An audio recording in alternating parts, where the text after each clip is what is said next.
E o presidente Jair Bolsonaro foi hostilizado pela bancada do PSOL na tarde desta quarta-feira ao participar da solenidade de abertura dos trabalhos legislativos de 2021.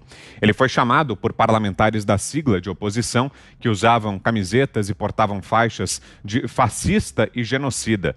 Em resposta, aliados puxaram um coro de mito. Foi necessária a intervenção do presidente do Senado, Rodrigo Pacheco, do DEM de Minas Gerais, para acalmar os ânimos.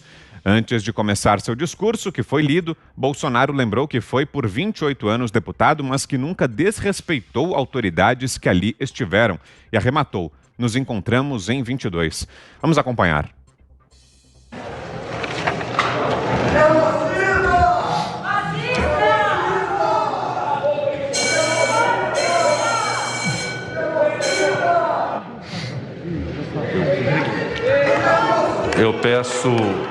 Eu peço aos nobres parlamentares que mantenham o respeito a esta sessão solene do Congresso Nacional.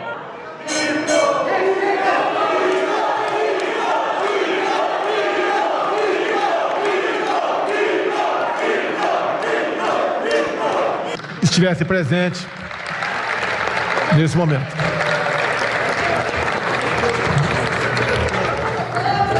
Nos encontramos em 22. Senhor senador. Bom, começo com você, Guilherme Fiuza. O que nos diz desse episódio, Fiuza? É uma lástima, né, Vitor Brown? Isso aí é realmente uma cena como essa, você olha, né, com tudo que precisa ser refeito no país, né, com diretrizes que estão colocadas aí de reforma, com a urgência que você tem de sair desse estado de calamidade. Você vê, né, uma claque patética, né, gritando. Esses que estão gritando aí, eles vivem desse fetiche, né? Vivem desse fetiche.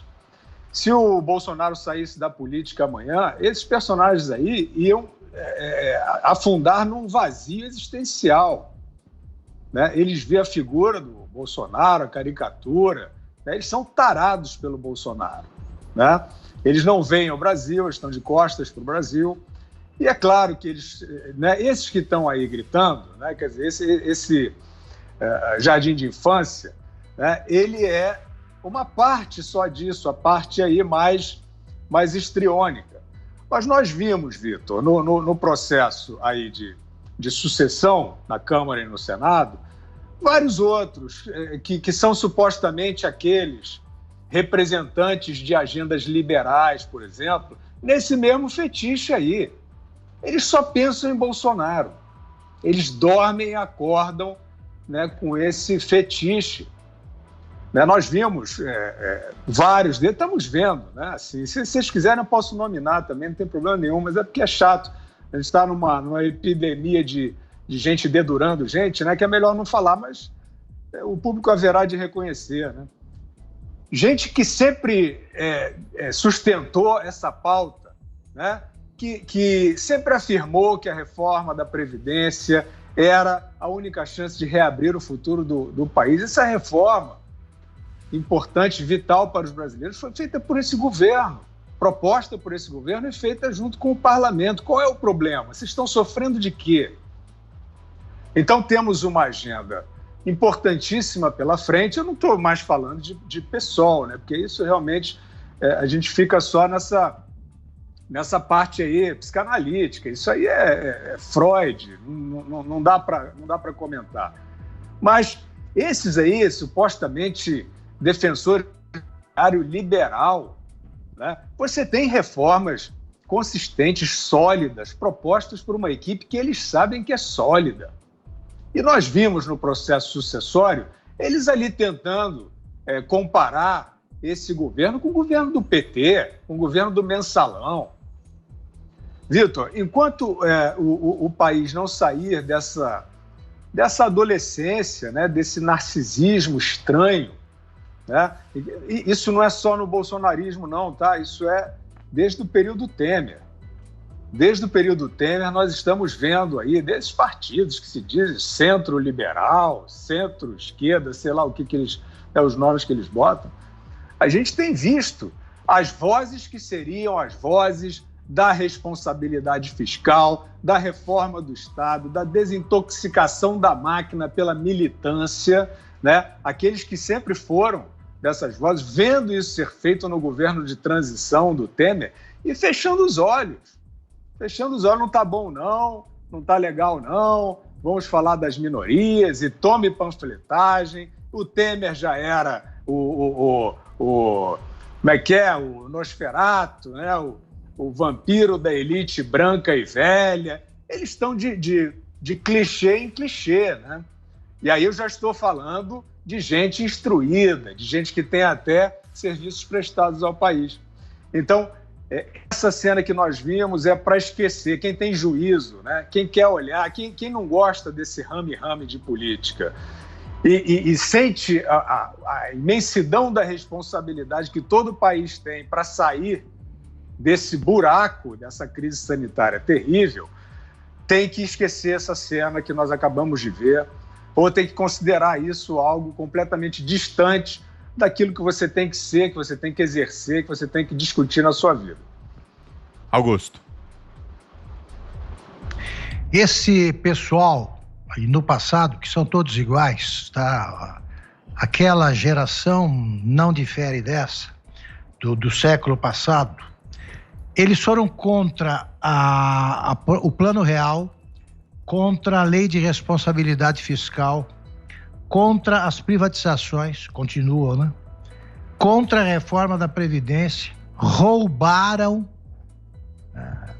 terrivelmente, acabaram com a Petrobras, na roubalheira, ela teve de ser ressuscitada, gritou fora Temer e não aconteceu nada, gritou Lula livre, o Lula foi solto pelos amigos do Supremo, não pelas manifestações que não houve, e gritam agora fora Bolsonaro, como no passado gritaram fora HC, um mês depois da vitória do Fernando Henrique na segunda eleição em que ele derrotou o Lula já no primeiro turno.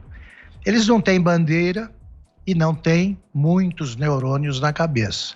Não têm neurônios suficientes para entender que a democracia que eles celebram verbalmente, ela exige o convívio dos contrários.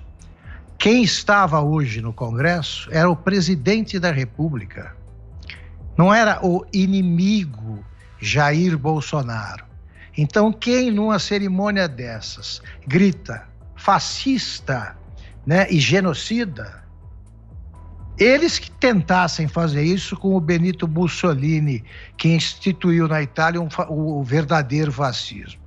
Então, eles nem estariam lá, já teriam sido presos há muito tempo. Eles estariam, se fossem deputados da Venezuela, aplaudindo o Maduro, que acredita nas gotitas milagrosas do Dr. Hernández, que conversa com passarinho, interpela vacas e agora encontra um remédio que acaba com 100% dos perigos aí representados pelo coronavírus. Aplaudem um louco e aqui acusam um presidente responsável por todas as mortes ocorridas no país, inclusive em São Paulo, onde o governador João Dória executou sem a interferência de ninguém a política que ele próprio traçou no combate à pandemia. É engraçado esse negócio, que o Supremo entregou o combate à pandemia aos governadores e prefeitos. E o culpado pelas mortes é o presidente da República. Quer dizer, o presidente da República vinha para... Cada vez que o governador decretava um lockdown, Bolsonaro aparecia de madrugada, porque olha aqui, não usem máscaras, visitava clandestinamente casas de pessoas para dizer, não usem máscara, né? Se exponham, morram. É muito ridículo. Isso aí já ultrapassou aí todos os limites, né, da imbecilidade. Está aí, eles estavam gritando essas bobagens contra o vencedor, né, que eles acham que foi o Bolsonaro que ganhou a eleição. De uma eleição em que eles lançaram como candidato a Luiz Erundina. Quantos votos teve? O PT, que tinha a maior bancada da Câmara, não apresentou sequer um candidato. porque não tem votos, porque é um partido condenado à morte por ladroagem, por corrupção. É isso. Agora, quando os corruptos acham que podem gritar essas coisas e acham que a população vai embarcar, né, nessa nau desgovernada e superlotada de larápios, é porque realmente eles representam um partido que está no fim. Eles estão vivendo numa realidade, né, que só existe na cabeça deles. É isso.